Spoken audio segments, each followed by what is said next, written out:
This is Jeff Burns of Freelance Art Journey. You can check out my work at jeffburnsart.com.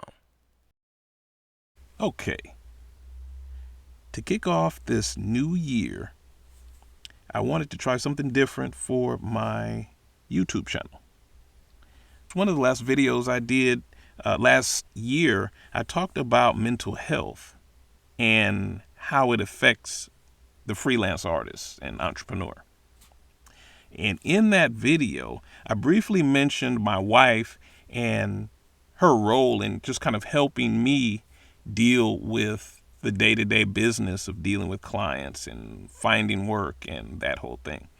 And so I recently did a recording session with her that just kind of took a deeper dive into anxiety and its effects on us in our day-to-day lives.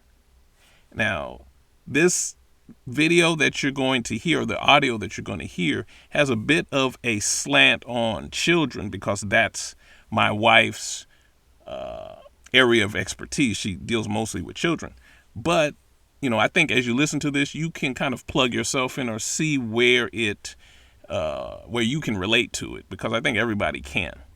Now this is something that me and my wife do often when we go on walks in the morning or right before we drift off to bed at night. We talk. We really have some decent and some deep topics, and we're always kicking ourselves and saying, man, we should have recorded this.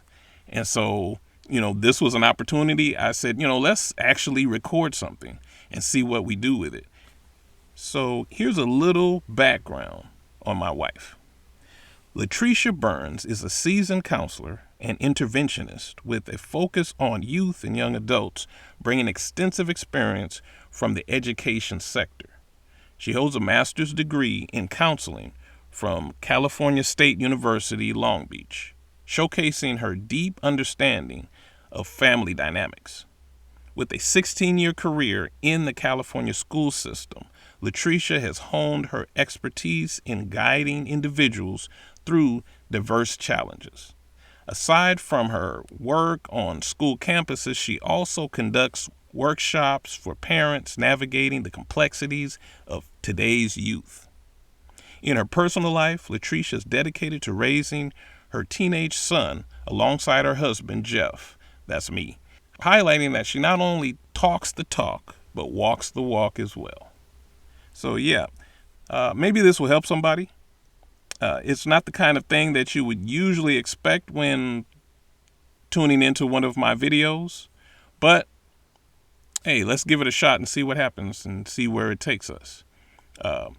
So with that said, sit back and listen as we discuss anxiety and why it has become such a buzzword, while you watch me paint this picture that I donated to my wife's employer, the 180, a nonprofit committed to serving the youth in and around Lodi, California.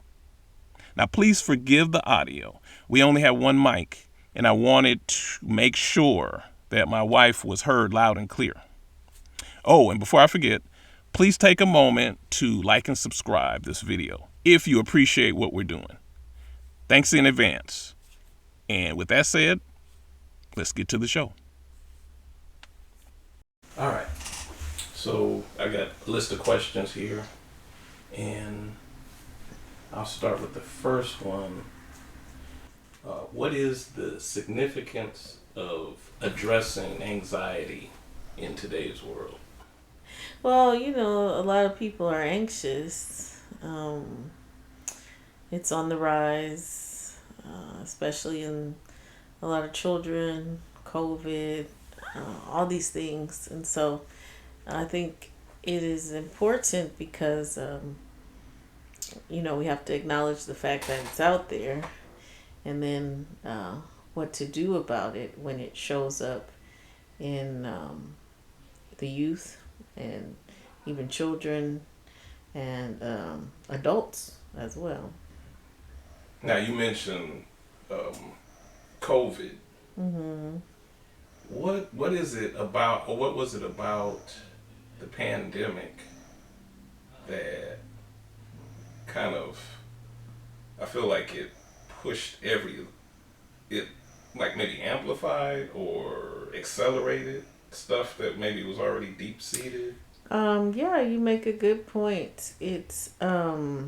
I too feel that way that maybe COVID, and because in our lifetime, you and I, we're in our 40s and 50s. It's like we never didn't have to go to school. Like school has been stable and a rock, and you just don't see that. And these kids, for a whole year and a half, uh, they're some of them their safe place. You knew if you didn't know anything else, school started in August and ends in June or whatever. Like it's like breathing, and then that was shut down. And this year you won't have a teacher in front of you, or you won't have homework, regular homework to turn in. You won't be with your friends in the cafeteria. So I think that prompted that response, right? Anxiety is an emotion, and so it's fine when it's doing what it's supposed to do, which is protecting us, right? But when it gets out of whack, um, it's protecting us from what? And so that I feel like is what led, or like the COVID, the pandemic in students or kids or youth or all of us, is that we couldn't control what was happening. It was just happening to us. And that fear, um, you know, was causing us to tap into anxiety, and the anxiety was trying to protect us by keeping us safe. But there wasn't a lion or a bear or something. It was just, this is what's happening. And so, just being fearful of what was going on, not being able to do the things we want to do. People are wearing masks, people are dying, right? Like, what is going to happen? And I have no control over it. Yeah. So, the kids, we all felt that. Yeah. Yeah. So okay, you brought up a good point, or something that I want to dig deeper into. You framed anxiety as an emotion, like it's a natural thing that we're supposed to have or something. I thought anxiety meant bad.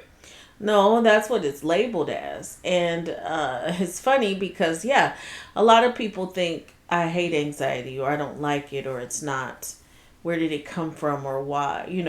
But anxiety is our natural emotion. It is given to us so that if, for someone like myself who is, I like dogs, but big dogs like German Shepherds and like pit bulls, I'm not so fond of, especially when I don't know them and they don't know me. And so if you were outside and pit bull starts running at you, your anxiety is part of the group of emotions that tells you, oh shoot, protect yourself. Either run, so you're either going to fight it. If you got a stick or something, you can fight it.